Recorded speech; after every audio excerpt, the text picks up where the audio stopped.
தமிழ்நாடு முழுவதும் 10,000 சிறப்பு முகாம்கள். உங்களுடன் ஸ்டாலின் திட்டத்தில் உங்கள் வீடு தேடி வரும் அரசு. Achika, India's #1 trusted gold buyers. We release pledged gold instant cash payment. MCR Pure Cotton Club, formals and casual shirts. Kanyakumari மேற்கு மாவட்ட இளைஞர் காங்கிரஸ் சார்பா பொது தேர்வில் அதிக மதிப்பெண் பெற்ற மாணவ மாணவியர்களுக்கு காமராஜர் கல்வி விருது வழங்கும் விழா நேற்று மார்த்தாண்டத்துல நடந்திருக்குது. இதுல கன்னியாகுமரி பாராளுமன்ற உறுப்பினரான திரு விஜயவசந்த் அவர்களும் சிறப்பு விருந்தினரா கலந்து கொண்டு மாணவ மாணவிகளுக்கு பரிசுகளை வழங்கியிருக்காரு. இது குறித்து தன்னோட எக்ஸ் வலைதள பக்கத்திலேயே அவர் ஒரு பதிவும் போட்டிருக்காரு. பிரசன்ஸை வந்து அந்த ஃபீல்டில் காட்டிக்கணுன்ற ஒரு எண்ணம் இருந்துகிட்டே இருந்தது. அதுதான் தவிர வந்து நம்ம ஒரு பெரிய ஸ்டார்டம் இதை எதிர்பார்த்து பண்ணலை. இப்போ இந்த இதுவே ரெகக்னைஸ் பண்ணியிருக்காங்கன்னா அது வந்து நேரில் பெரிய விஷயம் தான் சொல்லுவேன். இப்போ தந்தையோட மறைவுக்கு பிறகு அந்த டைம் பேசினாங்க. ஸோ அந்த குடும்பத்துக்கு தான் நாங்கள் வந்து சில விஷயங்கள் பண்ண வேண்டியது இருக்குங்கிற மாதிரி காங்கிரஸ் சில தலைவர்கள் பேசினாங்க. ஸோ எளிமையாக நடந்துருச்சு அவங்களுக்கு இந்த சீட் வந்தது. இல்லை அப்படின்னு நம்ம சொல்ல முடியாது. ஏன்னா வந்து அதாவது அப்பாவோடைய தொண்டு காங்கிரஸ் கட்சிக்கு பார்த்திங்கன்னா வந்து ஈடு கொடுக்க முடியாத ஒரு தொண்டு. கட்சிக்கு மட்டும் இல்லை, மக்களுக்கும் சரி, சமுதாயத்துக்கும் சரி, அதே மாதிரி வந்து வியாபாரிகளுக்கும் சரி. ஸோ அவங்களோட ஜேர்னி வந்து ஒரு பெரிய ஜேர்னி. அவங்களுடைய கனவு ஃபுல்ஃபில் ஆனது 2019 ஒரு எம்பி ஆகி அவங்களுடைய அந்த டேர்மை முடிக்க முடியாமல் அவங்க வந்து கொரோனாவால் பாதிக்கப்பட்டு இறந்துட்டாங்க. இதில் வந்து என்னென்னா வந்து அந்த டைமில் தான் வந்து எனக்கு வந்து அப்பாவோட கனவுகளை நிஜமாக்கணும். ஏன்னா அது வரைக்கும் இருக்கும்போது நம்ம ஒரு ஃப்ரண்ட் ரன்னராக இல்லவே இல்லை. நான் வந்து அரசியல்னாலும் அப்பா கூட நான் ஈடுபாட்டில் இருந்தேன். நான் ஃபஸ்ட்டு அப்பா மேயர் எலெக்ஷன்லேருந்து கேம்பெயின்ஸ் போயிருக்கேன். அப்போ காலேஜ் ஸ்டூடெண்ட் நான். ஸோ அந்த மாதிரி நம்ம பிஹைண்ட் இதில் அப்பா இப்படி பண்ணலாம்ப்பா அப்படி பண்ணலாம்ப்பான்னு கன்னியாகுமரி வரும்போது நாங்கள் ரொம்ப இன்வால்வாக இருந்தோம். ஃபார் எக்ஸாம்பிள் பார்த்தீங்கன்னா வந்து நோவல் டாட்டா அவர்களை பார்த்து வந்து டிசிஎஸ் கொண்டு வரணும்னு கேட்டோம். அதே மாதிரி ஒரு ஜப்பான் நிறுவனத்தோட வந்து கடல் சீற்றத்தை எப்படி பண்ணலாம்னு பேசணும். அப்பா வந்து முயற்சி எடுத்து ஏர்போர்ட்டே வர ஃபீஸிபிலிட்டி இல்லைன்னு சொல்லும்போது ஒரு எக்ஸ்பர்ட்ஸை கூப்பிட்டு வந்து அவங்கள டெல்லி கூப்பிட்டு போய் வாங்கி இஸ் ஃபீஸிபிள்னு சொல்லி ஃபஸ்ட் ஃபேஸ் பண்ணி செகண்ட் ஃபேஸும் ஓகே. ஸோ இந்த மாதிரி ஒரு விஷனோட போயிட்டு இருக்கும்போது திடீர்னு மறைந்த உடனே ஐயோ அது பண்ண வேண்டிய கடமை நம்மளுடைய கடமைன்னு நான் சொல்லுவேன். ஒரு தந்தையை விட்டு போன பணிகளை மகனாக செய்ய வேண்டியது. அது குடும்ப ரீதியாகவும் சரி, வசந்தன் கோவாக இருந்தாலும் சரி, சமூக பணியாக இருந்தாலும் சரி, வந்து இது நாங்கள் செய்ய வேண்டிய கடமைன்றது எடுத்து உங்களுக்கு அந்த கடமையை அதை நம்ம பண்ணணுங்கிற ஒரு ஆசையும் கடமையும் இருக்குது. பட் கட்சிக்குள்ளே அதை முழுமையாக ஒத்துக்கிட்டாங்களா? கட்சிக்குள்ளே வந்து முழுமையாக ஒத்துக்கிட்டாங்கன்னா நான் வந்து மறைந்த பின்பு நான் உள்ளே வரல. அதுக்கு முன்னாடி பார்த்து ஏஐசிசி மெம்பராக இருந்திருக்கேன், ஆர்ப்பாட்டங்களில் கலந்துருக்கிறேன், நிகழ்ச்சிகளில் கலந்துருக்கேன். ஏன்னா அப்பா ஃப்ரண்ட் ஹேண்ட் இருந்தாலும் நம்ம தெரியல. நிறைய பேர் கேட்டால் நீங்கள் கட்சியில் என்ன இருந்தீங்க சார், நான் இதில் இருந்த பாருங்க அப்படின்னு ரெஃபரன்ஸ். ஓகே நீ இருந்திருக்கீங்களான்னு ஒரு இது வந்து இப்போ அப்பா மறைவு பின்பு வந்து நம்ம தெரிஞ்ச உடனே ஒரு லைம் லைட்டில் வந்த மாதிரி. நடுவில் கார்த்தி சிதம்பரம் அவர்கள் கன்னியாகுமரி தொகுதிக்கு வந்து பிரியங்கா காந்திக்கு விருப்ப மனு கொடுத்தாரு இல்லையா? அப்போ எப்படி இருந்துச்சு அது? அப்போ எனக்கு என்ன தோணுச்சுன்னா, ஓகே கட்சிக்குள்ள அதுக்கு முன்னாடியே பேசிட்டு இருந்தாங்க, விஜய் வசந்துக்கு தான் தொகுதி கொடுக்க போறாங்க அப்படின்னு பேசிட்டு இருக்கும்போது இந்த ஒரு நிகழ்வு நடந்தது.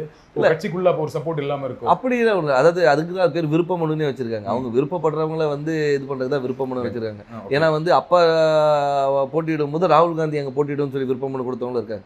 ஸோ அதனால அந்த விருப்பத்தை வந்து ஒரு அகில இந்த தலைவர் நம்ம தொகுதியில் கன்னியாகுமரி வந்து காங்கிரஸோட கோட்டையாக இருந்த ஒரு இது, காமராஜர், குமரி அனந்தன் இவங்கெல்லாம் வெற்றி பெற்ற ஒரு இது, டென்னிஸ் எல்லாருமே வெற்றி பெற்று ஒரு காங்கிரஸோட இதாக இருந்ததுனால அந்த ஒரு பலம் இருக்கிறதுனால வந்து பண்ணால் நல்லா இருக்கும்ன்ற ஒரு இது. இப்போ சீட் கொடுத்தாச்சு, எந்த அளவுக்கு நம்பிக்கையாக இருக்கீங்க? ரொம்ப நம்பிக்கையாக இருக்குது. மக்கள் என்ன ரெஸ்பான்ஸ் சொல்கிறாங்க? மக்கள் ரெஸ்பான்ஸ் ரொம்ப நல்லா இருக்குது, ரொம்ப நல்லா இருக்குது. அதே மாதிரி என்னென்னா வந்து ஆதரவும், அதாவது வந்து முதற்கண் வந்து கட்சியோடைய ஸ்ட்ரென்த்தும் எங்களுடைய கூட்டணியோடைய பலமும், அதுபோல் அப்பா விட்டு சென்ற பணிகளும், அதுபோல் ராகுல் காந்தி அவர்களுடைய வருகை, அது வந்து அந்த கரெக்டாக அந்த மார்ச் 1 வந்தது வந்து ஒரு பெரிய எழுச்சியை கொடுத்தது.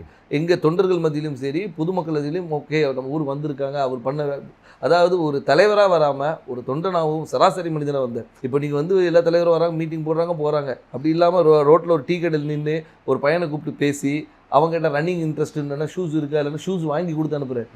ஸோ இந்த மாதிரி ஒரு இதுக்கு பர்சனல் கனெக்ட், திடீர்னு போய்ட்டு ஸ்கூலில் போய் தண்டனை எடுக்கிறாரு, இன்ட்ராக்ட் பண்ணுற ஸ்டூடெண்ட்ஸோட. அதே மாதிரி பார்த்தா இதுக்கு முந்தின இதில் பார்த்தா நெசவாளிகளும் சரி, விவசாயிகள் இன்ட்ராக்ஷன், மீனவர், அந்த மாதிரி எல்லாரோட கனெக்ட் பண்ணும்போது வந்து நம்மளோட ஒருத்தர் அவர் அப்படின்ற ஒரு அஃபினிட்டி வருது. அது போக மட்டும் இல்லாமல் இப்போ ஆளுகின்ற பிஜேபி அரசு மீது உள்ள எதிர்ப்பும் அதிருப்தியும் கூட ஒரு பெரிய பலமாக இருக்கும். கன்னியாகுமரியில் பிஜேபிக்கு கொஞ்சம் ஸ்ட்ராங் இல்லையா? பொன்னார் அவர்கள் ரொம்ப ஸ்ட்ராங்கான கேண்டிடேட் தான் இல்லையா? அதை மறக்க முடியாது. கண்டிப்பாக அதை நம்ம மறுக்க முடியாது. நம்ம வந்து அதாவது பிஜேபி தரப்பில் திரு பொன் ராதாகிருஷ்ணன் அவர்கள் வந்து ஒரு 2 முறை எம்பியாக இருந்தவர் தான், ஒரு பெரிய வேட்பாளர். ஆனாலும் எங்களுடைய கூட்டணி, அதாவது எங்கள் திமுக சார்ந்த கூட்டணி வந்து மிக பலமான கூட்டணி சொல்லலாம். அது வந்து திமுக மட்டும் இல்லாமல் எங்களை சார்ந்து இருந்த மதிமுக, அதுக்கு ஒரு விடுதலை சிறுத்தைகள், அதுக்கு ஒரு முஸ்லீம் லீக், அதுக்கப்புறம் மனிதநேய மக்கள் கட்சி, இது எல்லாமே பார்த்திங்கன்னா வந்து எங்களுடைய ஒவ்வொரு பேஸையும் கவர் பண்ணுது. அதாவது ஒரு முஸ்லீம்ஸ் கவர் பண்ணுறது, திமுகவோட ஸ்ட்ராங் ஹோல்டு, மதிமுகவோட ஸ்ட்ராங் ஹோல்டு, அந்த மாதிரி வந்து எல்லா பாக்கெட்டும் கவர் பண்ணி எங்களோட ஸ்ட்ரென்த்தை வந்து நான் இன்னும் மொபிலைஸ் பண்ணி வச்சுருக்கோம். ஸோ இப்போ பார்த்தீங்கன்னா வந்து இது வந்து எங்களுடைய ஷுவர் ஷாட் விக்ட்ரின்னு சொல்லலாம். ஸோ உங்கள் கூட்டணியோட ரொம்ப ஸ்ட்ராங்காக இருக்குது, அந்த கூட்டணியை ஒரு பெரிய வெற்றி தேடி தரும்னு சொல்கிறீங்க. கண்டிப்பாக திரு வசந்தகுமார் அவர்களுக்கு கன்னியாகுமரி தொகுதி மக்கள் வாக்களித்தாங்க. ஏன் விஜய் வசந்த் அவர்களுக்கு வாக்களிக்கணும்? ஏன் உங்களுக்கு வாக்களிக்கணும்? அதில் வசந்தகுமார் அவர்களுக்கு வாக்களித்தனால விஜய் வசந்துக்கு வாக்களிக்கணும்னு நான் சொல்ல வரல. ஆனால் ஒரு காங்கிரஸ் வேட்பாளராகவும் அதே மட்டுமல்ல வசந்தகுமார் அவர்கள் வந்து இந்த மக்களுக்கும் கன்னியாகுமரி மக்களுக்கும் பல துண்டுகளை செஞ்சுருக்காங்க. அது விட்டு போன பணிகளை வந்து அவர் மகன் செய்வார் என்ற ஒரு நம்பிக்கை அவங்களுக்கு இருக்குது. அது மட்டும் இல்லாமல் வந்து நான் வந்து ஒரு வாரிசாக வந்து நேராக போயிட்டு வந்து நான் நேராக டெல்லியில் இங்கேயும் போய் வரல.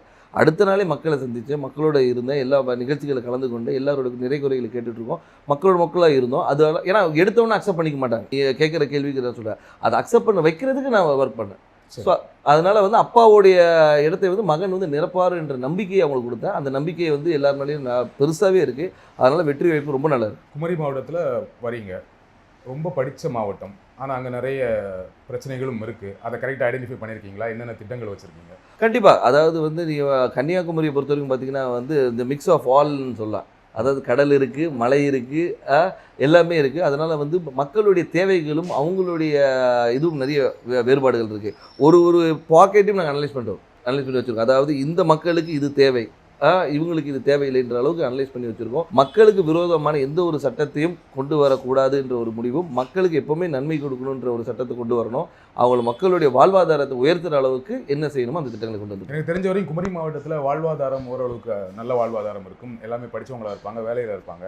ஆனால் என்னென்னா அங்கே என்ன வேலை கிடைக்குன்னா, ஒன்று படித்து முடித்தா டீச்சர், பெண்களாக இருந்தால் நர்ஸு, அப்படி இல்லைன்னா இப்போ ஒரு சமீப 10 வருடங்களாக சாஃப்ட்வேர் இன்ஜினியர் நிறைய பேர் வந்து சென்னையில் வேலை பார்க்குறாங்க, ஃபாரின் போவாங்க, கப்பல் போவாங்க, இந்த மாதிரி வேலை செய்வாங்களே தவிர மாவட்டத்துக்குள்ளே வேறு என்ன வேலை வாய்ப்புனா எதுவுமே பெருசாக கிடையாது. ஃபேக்ட்ரிஸ் கிடையாது, சாஃப்ட்வேர் கம்பெனிஸ் கிடையாது. அப்போ அதற்கான திட்டங்கள் என்ன? அதற்கான திட்டங்கள் நிறைய கொண்டு வர திட்டங்கள் நிறைய இருக்குது. ஏன்னு சொல்லிங்கன்னா வந்து நீங்கள் சொல்கிற ரிக்குவயர்மெண்ட்ஸ் மட்டும் பார்த்தீங்கன்னா வக்கீல்களும் நிறைய இருக்குது, டாக்டர்ஸ் நிறைய இருக்கிறாங்க. நீங்கள் சொன்ன அது நர்ஸ் டாக்டர்ஸ். அது மட்டும் இல்லாமல் வந்து லிட்ரஸி ரேட் அதிகம் இருக்கிறதுனால வந்து இவங்க பல இடங்களில் ஸ்ப்ரெட் பண்ணியிருக்கிறாங்க. ஸோ அது மாதிரி தொழிற்சாலைகளை கொண்டு வரது வந்து ஒரு சில பாக்கெட்டில் கொண்டு வரலாம். நீங்கள் பார்த்தீங்கன்னா நீங்கள் தொழிற்சாலைகள் வந்து ஒரு இடத்துல கூட, அதே மாதிரி கடற்புற கதை வந்து டெவலப் பண்ணுறது என்னென்ன கொண்டு வரணும். ஸோ தொழிற்சாலையை கொண்டு வருது. அதனால் வந்து ஒவ்வொரு ஊர் இப்போ பார்த்தீங்கன்னா ரப்பர் ஃபேக்ட்ரி இருக்காங்க, ரப்பர் ஃபேக்ட்ரியை வந்து நம்ம டெவலப் பண்ணலாம்.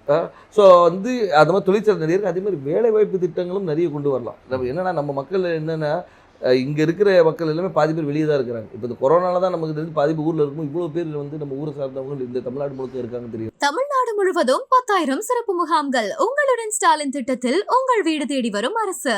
Achika, India's #1 trusted gold buyers. We release pledged gold instant cash payment. MCR Pure Cotton Club, formals and casual shirts.